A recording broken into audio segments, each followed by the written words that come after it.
ॐ अखण्डमण्डलाकारव्याप्तं येन चराचरं तत्पदं दर्शितं येन तस्मै श्रीगुरवे नमः। गुरुब्रह्मा गुरुविष्णु गुरुदेव महेश्वर गुरु साक्षात् परं ब्रह्म तस्मै श्रीगुरवे नमः।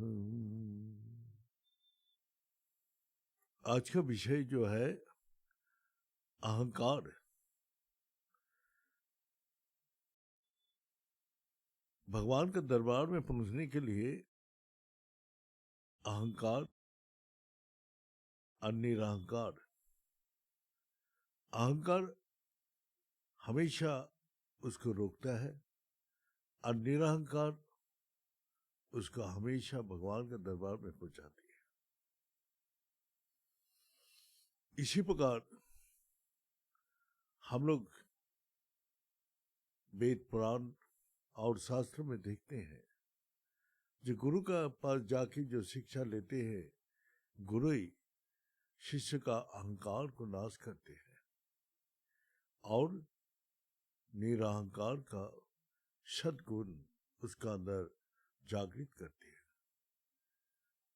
इसीलिए गु का अर्थ है अंधकार, रू शब्द अर्थ है प्रकाश, जो अंधकार से प्रकाश में ले जाती है। अंधकार से क्या क्या पैदा होता है? अज्ञान, अहंकार, क्रोध, लोभ, हिंसा और भ्रम पैदा करते हैं। और निरहंकार जो है वो मैं को खत्म कर देते हैं। जो मैं से जो अज्ञान पैदा होता है वो ईश्वर को ही मालिक बनाते हैं और खुद नौकर बनके भगवान की सेवा करते हैं, भगवान में विश्वास रखते हैं और इससे उसके जीवन में अपार शांति, अपार आनंद और सुख प्राप्ति होते हैं। ऐसे ही एक कहानी, छोटा सा एक कहानी है जो हम लोग को गुरुजी ने शिक्षा देते हुए यही शब्द बोला था। जो आदि गुरु शंकराचार्य अपना शिष्य लोग को शिक्षा दे रहे थे, तो सभी अपना पाठशाला में जाके शास्त्र का अध्ययन करता था। सिर्फ एक ही उसका शिष्य था जो अपना पढ़ने में उसको कोई भी रुचि नहीं था। वो गुरुजी का सेवा में हमेशा लगा रहता था। झाड़ू पोछा करना, बर्तन साफ करना, गुरुजी का कपड़ा धोना, गुरुजी का बिस्तरा सही करना, जो गुरु का सेवा में निरंतर लगा रहता था। तो हम लोग को शास्त्र बोलते हैं, अगर गुरु प्रसन्न हो जाए तो भगवान उसके दर्शन देते हैं। लेकिन गुरु को प्रसन्न करना बहुत कठिन है, क्योंकि वो इस संसारिक विषय में जो धन संपत्ति, मान, प्रतिष्ठा, जश, ख्याति, उसको कुछ भी नहीं चाहिए। जो संसार को सब कुछ इच्छा को समाप्त कर दिया, तो उसको कौन सी इच्छा से आप प्रसन्न करेंगे? एकमात्र सेवा ही है परम धर्म। तो गुरु को सेवा में निरंतर लगा रहता था। तो गुरु जी आदि गुरु शंकराचार्य ने प्रसन्न हो गया उस शिष्य का ऊपर और बोला, आज मैं तेरे लिए पाठशाला में इंतजार करूंगा, तू जल्दी काम निपटा के आ जाओ। पर ठीक है गुरु जी, थोड़ा सा काम है, काम करके मैं आ रहा हूं। आदि गुरु शंकराचार्य आज पाठशाला में आया और उसके लिए इंतजार करने लगा। तो और सब शिष्य लोग पूछने लगा, गुरुदेव आज हम लोग का पाठन पठन क्यों नहीं करा रहे? आज तो जो विषय है बहुत कठिन है, जो श्लोक का व्याख्यान हम लोग को कुछ भी समझ में नहीं आती। तो आज उस विषय, गंभीर विषय को अब जानने के लिए हम लोग उत्सुक है। तो बोला मैं उसके लिए इंतजार कर रहा हूं, वो आ जाए फिर पढ़ाना शुरू करूंगा, फिर पाठ शुरू करूंगा। तो सब हंसते हुए, जितना भी पाठशाला में था, हंसी मजाक ठट्टा करके बोला, गुरुदेव वो तो मूर्ख है, वो तो कुछ भी नहीं जानते, वो तो कुछ भी नहीं जानते, तो उसको आप जो आज का विषय उसको समझ में नहीं आएगा। तो आदि गुरु शंकराचार्य की ये बात सुन के मन में बहुत कष्ट पहुंचा और उस शिष्य के प्रति उसका दया हो गया। दया होती क्या देखना, जो वो शिष्य जब अपना पाठशाला रूम में घुस रहे, तब वो अपना श्लोक को उच्चारण करते हुए, कठिन से कठिन श्लोक का उच्चारण करते हुए, और उसको तर्जमा कर दिया पूरा। तो सब जितना भी पाठशाला में छात्र था सब चकित हो गया, ये क्या हुआ? हम जिसको इतना मूर्ख अज्ञानी सोचता था, ये तो हम लोग से भी ज्यादा ज्ञानी है। ये क्या है, कैसे हुआ? ये जरूर गुरु की कृपा बिना ये प्राप्ति नहीं कर सकते। इसीलिए गुरु जी के पास सभी शिष्य प्रार्थना के, हे गुरुदेव आप तो पिता तुल्य है, हम लोग तो संतान हैं, हम लोग का ऊपर भी आप कृपा कीजिए जिससे हम इस ज्ञान को प्राप्ति करूं। बोला ठीक है। आज आश्रम से बद्रिका आश्रम में था, शाम को जो कमल, ब्रह्म कमल उठा के मेरे चरण में चढ़ाया, सबको मैं कृपा करूंगा। और सभी चला गया शाम को पहले ही ब्रह्म कमल लाने के लिए। और शंकराचार्य इस पार से संध्या लग रहे, सबको बुला रहे, आ जाओ, संध्या का टाइम हो गया। और उस पार में क्या हो रहा है? वहां बारिश, तूफान और बर्फ गिर रहा है। जो बाहर निकलेगा तो जम जाएगा और मर जाएगा। इस परिस्थिति में कैसे निकले? कोई उपाय नहीं है। इस प्रकार सब शिष्य रुक गया। अभी वही जो शिष्य का ऊपर पद्माचार्य आशीर्वाद किया था, कृपा किया था, दया किया था, वो शिष्य सोचा जो मेरा गुरुदेव बुला रहे, जो भवर नदी पार करने वाला सामने खड़ा है, उसने कुछ भी नहीं सोचा क्या मरूंगा क्या जीऊंगा, कुछ भी नहीं सोचा। वो सीधा गुरुदेव के नाम करते हुए आगे बढ़ा। आगे जो बह रहे थे मंदाकिनी, जो इतना तेज, जो पैर रखते 100 किलोमीटर दूर फेंक दिया। तो अलकानंदा का इतना तेज बहाव में वही शिष्य गुरु जी का नाम लेके इतना आस्था विश्वास, उससे वो नदी का अनायास ही पार कर गया।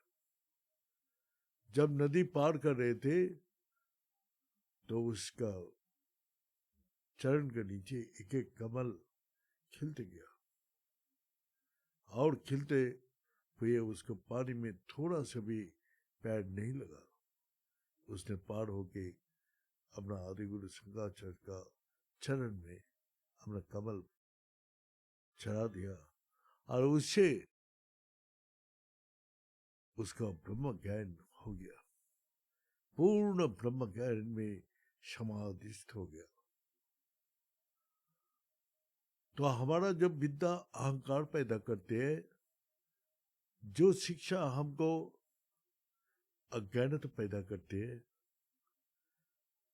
वो हमारा शांति, आनंद, सुख को प्राप्ति नहीं करा सकते। इसलिए संसार में अहंकार को छोड़ के जो काम करते हैं, देवता और गुरु को प्रसन्न कर देते हैं, और प्रसन्न करने के बाद उसके जीवन में आते हैं अपार शांति, सुख, आनंद, वैभव और मुक्ति का द्वार उसको खुल जाते हैं, और कोई भी कष्ट उसको महसूस नहीं होता है। तो इसीलिए बोलते हैं सर्व अहंकार विवर्जितम। हमारा अंदर जो ज्ञान है, क्या अज्ञानी है, सबको फेंक दो।